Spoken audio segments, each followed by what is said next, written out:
British ஆட்சி காலத்தில் இயற்றப்பட்டு 150 ஆண்டுகளாக நாடு முழுவதும் பின்பற்றப்பட்டு வந்த 3 குற்றவியல் சட்டங்களுக்கு பதில் எதிர்க்கட்சிகள், வழக்கறிஞர்கள், பார் கவுன்சில்களின் கடும் எதிர்ப்புக்கு மத்தியில் நாடு முழுவதும் அமலுக்கு வந்துள்ளது. பாதிக்கப்பட்டவர் காவல் நிலையத்திற்கு நேரடியாக செல்லாமல் தாங்கள் இருந்த இடத்திலிருந்தே புகார் அளிக்க புதிய குற்றவியல் சட்டம் வழிவகை செய்துள்ளது.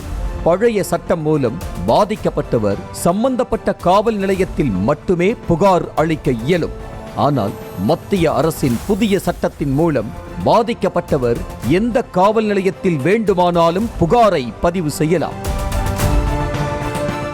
ஆனால் அந்த புகார் சம்பந்தப்பட்ட காவல் நிலையத்திற்கு 24 மணி நேரத்திற்குள் அதிகாரிகளால் மாற்றப்பட வேண்டும்.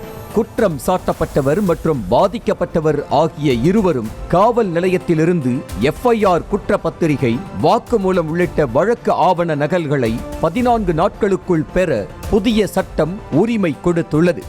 மேலும் ஒரு வழக்கில் கைது செய்யப்பட்ட நபர் தனது நிலைமையை உறவினர்களுக்கு நேரடியாக தெரிவிக்கவும் புதிய குற்றவியல் சட்டம் உரிமை வழங்கியுள்ளது. குற்றவாளிகளை கைவிலங்கிட்டு கைது செய்வது ஏற்கனவே ஒழிக்கப்பட்ட நிலையில் புதிய குற்றவியல் சட்டம் குற்றவாளிகளை கைவிலங்கிட்டு கைது செய்யும் உரிமையை போலீசாருக்கு வழங்கியுள்ளது. புதிய குற்றவியல் சட்டங்கள் மூலம் எலக்ட்ரானிக் எவிடன்ஸ் எனப்படும் மின்னணு முறையிலான ஆதாரங்கள் சட்டபூர்வமாக்கப்பட்டுள்ளன.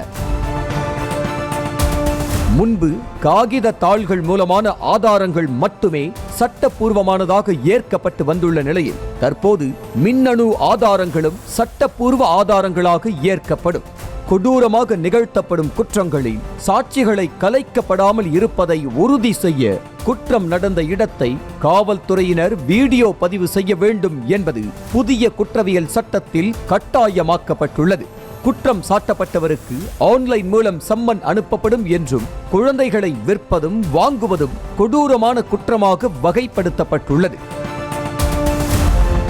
புதிய சட்டங்கள் மூலம் பெண்கள் மற்றும் குழந்தைகள் தொடர்பான வழக்குகளில் பெண் மேஜிஸ்திரேட்டுகள் தான் வாக்குமூலம் பெறுவார்கள்.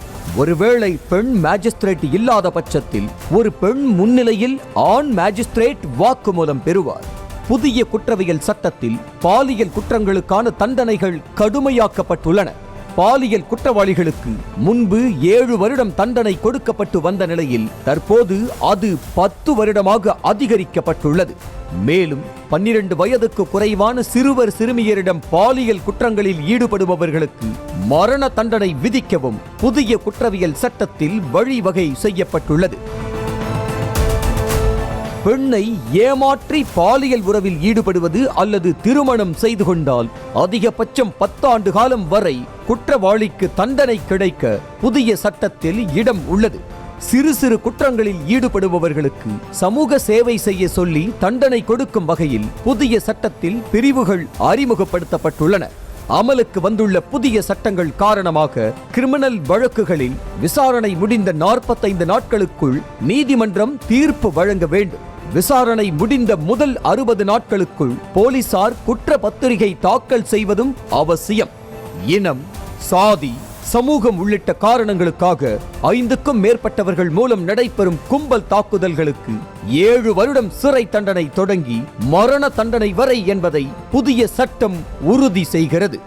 இனி இந்திய இறையாண்மைக்கும் ஒற்றுமைக்கும் ஆபத்தை விளைவிக்கும் நோக்கில் ஒருவர் பேசினாலோ அல்லது எழுதினாலோ பிரிவினைவாத செயல்களில் ஈடுபட்டாலோ அவர்களுக்கு அபராதத்துடன் ஆயுள் தண்டனை கொடுக்கப்படும்.